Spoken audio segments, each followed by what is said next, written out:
Tervetuloa huoltovideoiden pariin. Tänään aiheena on etuiskarin jousien vaihto. Ja varsinaista iskarihuoltoa ei tehdä, mutta se, että tällä pyörällä ajava kuski on sen verran kevyt, että vakioiskarit on aivan liian jäykät hänelle, jotenka pyörää vaihdetaan sen takia eteen 1 pykälän normaalia kevyemmät jouset. Jotta etuiskareita päästään irrottaan, niin ensin pitää ottaa eturengas pois, jarru pois. Numerokilpeä ei olisi tarvinnut ottaa pois, mutta otin sen takia, että näkyy paremmin mitä mä teen. Eli pitää purkaa aika hyvin keulaa, mutta siihen menee 50 minuuttia kun noi purkaa. Ja multa puuttuu yksi hyvin oleellinen työkalu. Enkä uskalla ruuvipenkissä tehdä tätä. Mulla ei ole semmoista puristinta, joka tulee tähän etuiskarin ympärille. Monet käyttää ruuvipenkkiä siinä, mutta mä en uskalla tehdä sitä. Mä pelkään, että mä väännän solmuun tai lyttyyn ton putken. Jotenka mä aloitan sillä, että kun iskari on vielä kiinni täällä, niin mä tässä kohdassa avaimella löysään. Nyt mä jo valmiiksi vähän löysäsin niitä, että sen takia lähtee helposti. Eli löysään täältä vähän sen, että se on sitten helpompi irrottaa. Eli täältä löysätään vähän sen täältä yläpäästä. Seuraavaksi täällä on tässä 85 kosarissa on 3 mutteria tai pulttia, jotka pitää irrottaa täältä Eli ylä-T-palasta otetaan ensin vähän löysälle, sitten otetaan alhaalta. Näin. Nyt on molemmat, kaikki 3 pulttia auki, niin nyt on iskari pitäisikin tulla tästä helposti alas. Noin se on sitten irti. Nyt kun tämä etuiskari on irti, niin ei muuta kuin laitetaan se ruuvipenkkiin. Ruuvipenkkiin kannattaa hommata tämmöiset pehmikepalat vähän suojaa. Jotkut laittaa alumiinilätkät siihen, nekin on ihan hyvät, mutta vähän suojaa sitä, ettei tule noita teräviä hampaanjälkiä iskariin.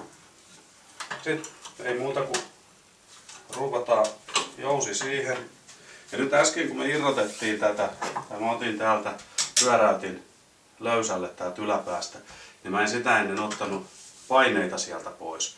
Niin mä otan nyt tässä kohdassa avaan tämän ruuvin täältä, että jos se jousessa on painetta, niin saadaan se pois sieltä ennen kuin ruvetaan avaamaan enempää. Ja tästä kannattaa huomioida, että ei kallistele tätä jousta hirveästi. Nimittäin täällä on öljyt sisällä. Noin. Nyt se on auki ja tässä näkyy tää jousi. Ja seuraavaksi onkin sitten homman nimi se, että pitää saada tää jousi tai tää yläosa täältä auki niin, että saadaan toi jousi irti. Tuuppaan tähän väliin lenkkiavaimen, niin se lukitsee sen jousen paikalleen. Sitten sen jälkeen ei muuta kuin tänne lenkki yläkertaan ja pyöräytetään auki. Ja siitä se irtoo. Tästä takaisin tänne. No.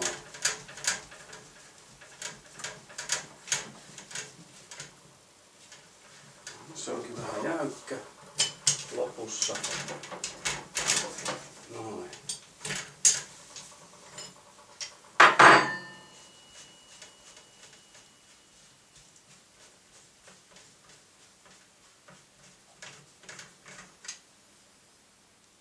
Noin. Sitten otetaan, täällä on tämmönen kummi. Kannattaa laittaa pöydälle siihen järjestykseen noin osat, missä ne on irrottanut sieltä, että sitten osaa kasata ne takaisin. Noin. Ja siinä on vanha jousi. Sitten ei muuta kuin otetaan uusi jousi paketista.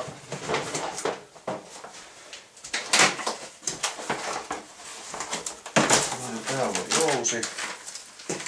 Joskin päästä se aukeaa. Toi sylinteri nyt painuu itsekseen alaspäin, että se vähän hankaloittaa asennusta, kun se painuu hissun kissun alaspäin, mutta niin sen kuuluukin tehdä. Ei muuta kuin uusi jousi sisään ja noin, sitten pistetään siihen taas avain, ettei se kerkee hirveän kauas karata. Ja ei muuta kuin osat kiinni samassa järjestyksessä kuin missä ne purettiinkin.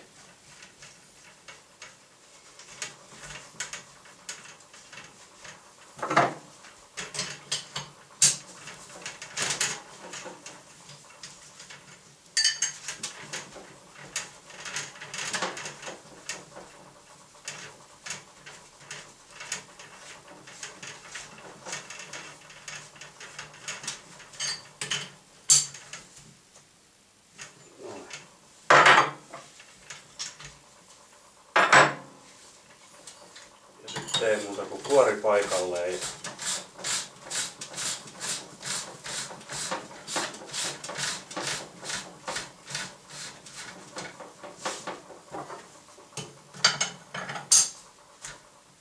Noin. Näin on jousi vaihdettu.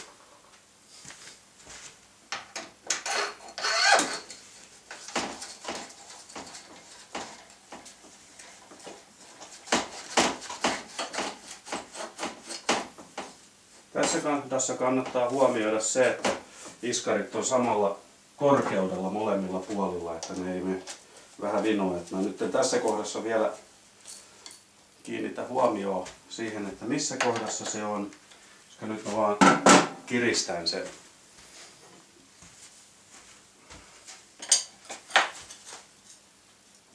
Noin, nyt se on kireellä. Ja taas löysään tätä ja laitetaan iskari paikalleen. Noin. Ja tässä kohdassa kannattaa katsoa, että ilmausruuvi tulee semmoiseen kohtaan, että sen saa ilmattuakin. Mulla meinasi äsken mennä 90 astetta huti.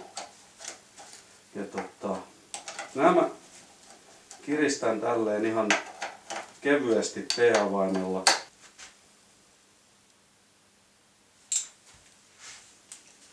Se on vähän järeellä. Höllätään vähän sen noin ja sitten pistetään momentit kohdalleen.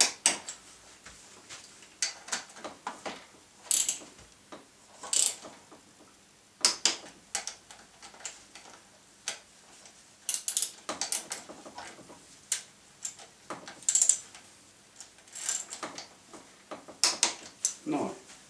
Sitten ei muuta kuin sama uusiksi toiselle iskarille. Tämän monimutkaisemmasta operaatiosta ei ollut kyse.